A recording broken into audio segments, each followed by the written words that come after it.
Mangli micro finance కేసులో big twist. Ramavath మధుకు సంబంధించి 20 bank ఖాతాల్లో కొన్ని వందల కోట్ల రూపాయలు ఉన్నాయంటూ కూడా రీసెంట్గా ఒక వార్త బయటకు వచ్చింది. ఇప్పటికే రమావత్ మధు బ్యాంక్ నుంచి కొన్ని డబ్బులు మంగ్లీ తమ్ముడు ఎవరైతే ఉన్నారో శివ చౌహాన్ అతనికి వెళ్ళాయి, ట్రాన్సాక్షన్ జరిగాయి. ఆ స్టేట్మెంట్ను కూడా పోలీసులు బయటకు తీసుకొచ్చారు. తర్వాత అతని బ్యాంక్ అకౌంట్స్ని కూడా సీజ్ చేయడం జరిగింది. అలాగే రమావత్ మధుకు సంబంధించిన బ్యాంక్ అకౌంట్స్ని కూడా సీజ్ చేశారు. కొన్ని వందల కోట్ల రూపాయలు ఎవరైతే ప్రజలు ఉన్నారో వాళ్ళ వర్గానికి సంబంధించిన ప్రజలకి కొన్ని అబద్ధపు మాటలు చెప్పి మీకు డబల్ ట్రిపుల్ డబ్బులు ఇస్తాము, అధిక వడ్డీతో డబ్బులు ఇస్తాము, లేదంటే భూమిని ఇస్తామంటూ కూడా వారికి మాయ మాటలు చెప్పి వారి దగ్గర ఈ డబ్బులు గుంజుకున్నారు వీళ్ళందరూ కూడా. అయితే ఈ కేసు విషయంలో రీసెంట్గా ఒక రిమాండ్ రిపోర్ట్ బయటకు వచ్చింది.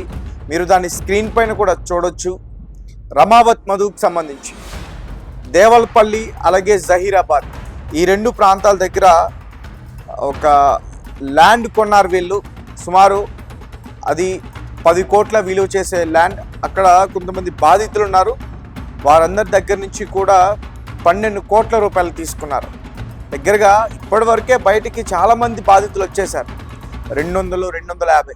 ఈ బాధితుల సంఖ్య రోజు రోజుకి పెరుగుతుంది కానీ ఎక్కడ కూడా తగ్గట్లే.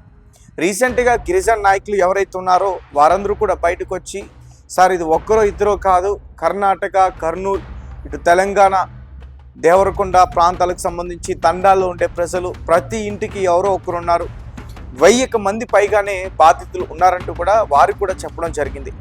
అయితే ఈసారి ఈ 12 కోట్ల రూపాయలు మోసపోయిన వ్యక్తులు సుమారు 130 మంది ఉన్నారు. సో వారి దగ్గర తీసుకున్న ఈ 12 కోట్ల రూపాయల్లో 10 కోట్ల పెట్టి 3 బినామీలు పెట్టి 16 ఎకరాల ల్యాండ్ కూడా కొన్నాడు అంటూ చెప్తున్నారు. ఆ బినామీలు అభిషేక్, మహీందర్, శ్రీరామ్. సో వీరు 3 పేర్లపైన ఈ ల్యాండ్ రిజిస్ట్రేషన్ అయితే జరిగింది. అలాగే వారికి చెప్పింది ఈ గోకుల్ నంద మైక్రో దీనికి సంబంధించి వారితో ఏం చెప్పారంటే, మీకు మేము కొన్ని గజాల భూమిని ఇస్తాము, 102 గజాల భూమిని ఇస్తాము, అలాగే 42 నెలల పాటు ప్రతి నెల 25,000 రూపాయలు ఇస్తాము, అలాగే 5 లక్షల వరకు కూడా ఇన్సూరెన్స్ ఉంటుంది అంటూ కూడా అక్కడ 130 మందితో 5 లక్షల చొప్పున చాలా మంది వరకు వాళ్ళ డబ్బులు కట్టించుకున్నారు. అయితే రీసెంట్గా ఈ కేసుకు సంబంధించి రిమాండ్ రిపోర్ట్ బయటకు వచ్చిన తర్వాత ఈడబ్ల్యూయూ పోలీసులు అలర్ట్ అయ్యారు. పోలీసులు అలాగే గవర్నమెంట్కి కూడా ఒక లేఖ రాయడం జరిగింది. రమావత్ మధుకు సంబంధించి ఆస్తులను సీజ్ చేయడానికి. మరి జప్తు చేస్తే మరి బాధితులకు న్యాయం జరుగుతుందా? ఒక్కరో ఇద్దరో కాదు, సుమారుగా 700 నుంచి 1000కి పైగా చాలామంది బాధితుల సంఖ్య ఉంది. ముఖ్యంగా దేవరకొండలోనే సుమారు 300కు పైగా బాధితులు ఉన్నారు. రీసెంట్గా రెడ్ టీవీ కూడా గ్రౌండ్ లెవెల్లో అక్కడ రిపోర్ట్ కూడా చేసింది. అలాగే రమావత్ మధుకు సంబంధించి అంటే ప్రజల దగ్గర డబ్బులు దోచుకున్న తర్వాత అతను ఏ రకంగా ఒక ఇంద్ర భవనం లాంటి ఇల్లు నిర్మించుకున్నాడో దాన్ని కూడా చూపించే ప్రయత్నం చేసింది రెడ్ టీవీ. అంతకుముందు రమావత్ మధు ఇల్లు ఎలా ఉంది, ఒక చిన్న గది, ఒక కిచెన్, ఆ 2 గదుల్లో మాత్రమే వారు జీవించున్నారు. అలాంటిది ఒక్కసారిగా కొన్ని అంటే 16 బెడ్రూమ్స్, ఒక ఫ్లోర్లో 16 బెడ్రూమ్స్, ఇంకో ఫ్లోర్లో ఇంకొక 10 బెడ్రూమ్స్ ఉన్న ఒక పెద్ద ఇంద్రభవనం, అది సుమారుగా 100 కోట్ల వరకు కూడా విలువ చేసే ఇల్లు అంటూ కూడా అక్కడున్న స్థానికులు కూడా చెప్పడం జరిగింది.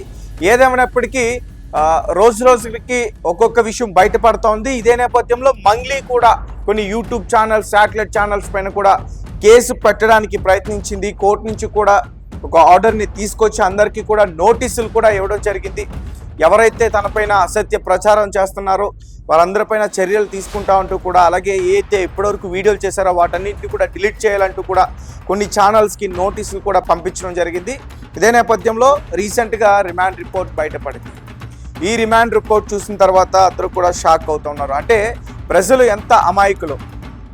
ఎస్, మధ్యతరగతి కుటుంబానికి సంబంధించిన వారు ఏదైనా భూమి వస్తుందా, లేదంటే అధిక వడ్డీ వస్తుందా, లేదంటే బంగారం వస్తుందా, వారు అంటే తక్కువ ఖర్చుతో ఇలాంటివి వస్తాయంటే ఖచ్చితంగా వారు ఆసక్తి చూపుతారు. వీరు కూడా 5 లక్షలకి 102 గజాలు అలాగే 42 నెలల పాటు 25,000 డబ్బులు, అలాగే 5 లక్షల ఇన్సూరెన్స్. అంటే ఖచ్చితంగా వారు తీసుకునే ప్రయత్నం చేస్తారు. చాలామంది కూడా అలానే తీసుకున్నారు.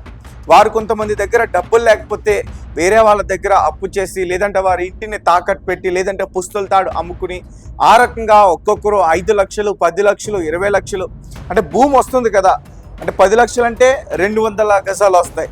సో 20 లక్షలు అంటే 400 గజాలు వస్తాయి. ఇలా భూమి వస్తుంది కదా అని చెప్పేసి ఆశపడి ఆ డబ్బులన్నీ కూడా మధు చేతిలో పెట్టాడు. మధు వాళ్ళ చేతిలో చిప్పబెట్టేసి ఈరోజు జైల్లో ఉన్నాడు. సో రిమాండ్ రిపోర్ట్లో అయితే మాత్రం ఈ దేవలపల్లి, జహీరాబాద్ ఈ 2 ప్రాంతాల్లో జరిగిన ఏదైతే ఫ్రాడ్ ఉందో దీని గురించి ఈఓడబ్ల్యూ పోలీసులు రీసెంట్గా ఈ విషయాన్ని బయట పెట్టడం అయితే జరిగింది. త్వరలో రమావత్ మధు ఆస్తులు కూడా సీజ్ చేయబోతున్నారు పోలీసులు. ఇప్పటికే గవర్నమెంట్కి కూడా ఒక లేఖ రాయడం జరిగింది. మరి సీజ్ చేసిన తర్వాత, జప్తు చేసిన తర్వాత తనకున్న ఆస్తులు అంటే బినామీ పేర్లపైన కూడా కొన్ని ఉన్నాయి ఆల్రెడీ. సో ఇదేమైనప్పటికీ కష్టమే. తన పేరునున్న ఆస్తులన్నీ కూడా బాధితులకి సరిపడనంత ఉన్నాయా లేదా అనేది కూడా ఖచ్చితంగా చూడాల్సింది. ఇక మంగ్లీ అయితే మాత్రం ఈ కేసులో ఉందా లేదా అనే విషయం తెలియట్లేదు, కానీ మంగ్లీ యొక్క తమ్ముడైతే మాత్రం ఈ కేసులో ఇరుక్కున్నట్లయితే మాత్రం కనిపిస్తోంది.